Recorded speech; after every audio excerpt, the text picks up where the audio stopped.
Welcome to Not Milk Never Milk. Subscribe if you're lactose intolerant. You begin by opening Google Tasks where you already use Gmail or the standalone app. Sign into the account you use every day. Create one focus list, for example, work or personal, to avoid scattered tasks. Add your first items right away and attach due dates and short notes so each item has context. Once done, prioritize by dragging or setting times. This simple structure prevents backlog and gives immediate clarity about what you must finish today. Now you refine each entry. Convert complex jobs into subtasks so progress is measurable. Aim for 2 to 5 actionable steps per task. Then, prioritize by moving urgent items to the top or adding specific times so your calendar reflects real commitments.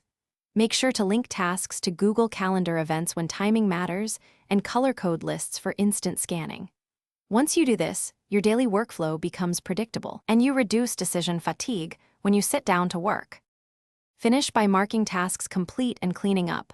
Archive or delete lists you no longer need at least monthly to keep the app fast. If sync problems appear, force close the app, confirm you're signed into the right account, check sync settings, and reconnect Wi-Fi. That fixes most issues. Set reminders for recurring items so they repeat automatically. Finally, review your lists weekly to adjust priorities. This keeps your system reliable and prevents small tasks from growing into stress. Thanks for watching. If this was helpful, leave a like and consider subscribing. See you next time.